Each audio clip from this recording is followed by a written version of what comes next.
I want to talk today about two things.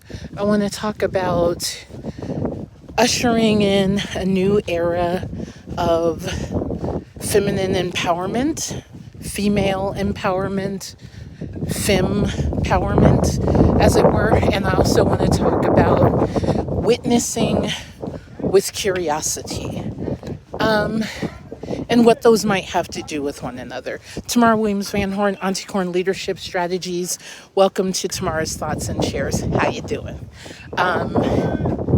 So, a mentor of mine, a guide in this spiritual space, as I'm learning to tune into a different set of frequencies than the frequencies I was raised around, shared with me a few years ago that the energy around me seemed to be ushering in or setting us up for a new era of female empowerment. And I didn't really know what to do with that.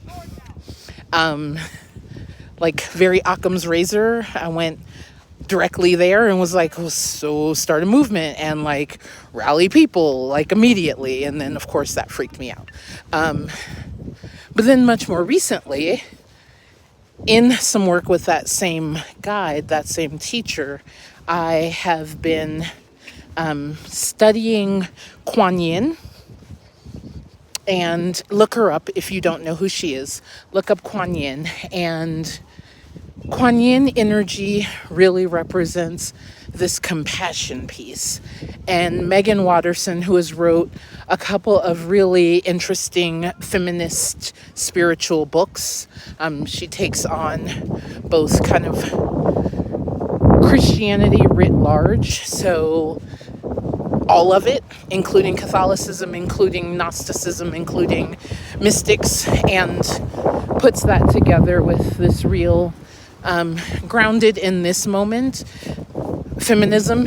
It's largely a white feminism, and I don't feel like it's hostile to other feminisms in what I've read so far. Anyway, she has an oracle card deck that has a Kuan Yin card, and in the Kuan Yin card it talks about witnessing with curiosity, or curiosity breeds compassion. So thinking about those two things together, what are you coming up with? I'd love to hear your thoughts. I would love for you to see if there's any linkages in you that are resonating. And then the whole female, feminine, femme, like what are those distinctions for you? Love you. Bye.